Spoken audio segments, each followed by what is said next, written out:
Yo, what's going on, everybody? It's Toom, and oh my god, it's a gameplay that's not on Raid again. See, I told you guys, you guys really don't understand how easy it is for me to get gameplay on Raid. The people I play against,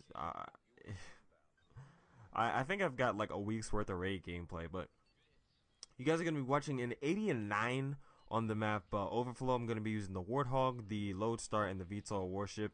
And I get a bunch of senseless deaths in this gameplay, and you guys will get a chance to see exactly what those are. And I was actually going to talk about that in this game, and raging and like deaths that you can't really help. Like, there's certain deaths in here. One is coming up right now, actually, where I'm pushing up in the back of the spawn. I know we got these guys spawn trapped, and I'm playing solo. I do play with colorblind assist on, but look at this kid. So I thought that I would be able to take him. I should have just run away from that gunfight, but look at what he had. He had a silenced LMG with the target finder and attack insertion. Now, you guys will see him 2 or 3 more times in this gameplay, and he kills me off of my streaks every time. Now, I could have helped that first death. I could have shot him, I could have pulled away, I shouldn't have gone back, I shouldn't have got greedy, but I felt as though that I'd be able to take that kid. And he had a better gun, he had a better sight, a cheaper sight, and a more bullshit weapon. But it's beside the point. The fact is, he's in a better position. I shouldn't have pushed that gunfight. I should have, sat back. I should have waited. I should have at least waited for my health to regenerate instead of popping around that corner and then giving myself another death that I really didn't need. And that's just one of them things. It's Call of Duty does that to you because you want to get that kill. You want to be like, oh my god, I'm gonna kill this kid. I'm gonna kill this kid. I'm gonna kill this kid because it's that vindictiveness. It's that Call of Duty preys on the revenge and the vindictiveness of the human, human behavior. I mean, like, if you get killed by somebody on a kill streak, you want payback. If somebody kills you more than twice, you're gonna want payback. So the minute that you get a chance to get payback, you're gonna seize that chance. But see, the problem is with that, that's when somebody else can come in and kill you. And that's how people tend to get you off your game when you play COD. It's like, if somebody tries to kill you in this game and you're on a kill streak and they actually succeed, you get pissed. So you go try and hunt them down. You try and slay the enemy team, and you end up forgetting that you're here to win, but you're also here to get a good score line. That's what I try to do when I play Call of Duty. If I see that I can't get a good score line at the end of the gameplay, I decide to go for the W. Because the W is all that matters. If I can get both, then I go for both.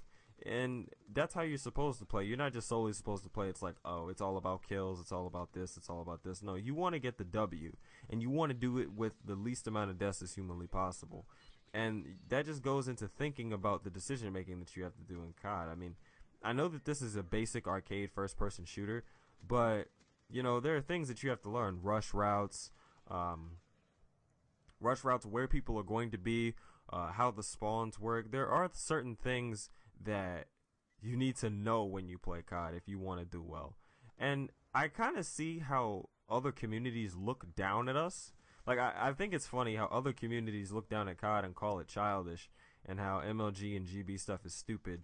But we say the same thing about them. Maybe it's just all around just we all have that same thing. But look, here you see, that's that same kid who was sitting in the back of the spawn on the other side of the map. He was sitting over here. Now, I had completely forgotten that he had attack insertion, and I should have kept running to my left, and I would have avoided this death here.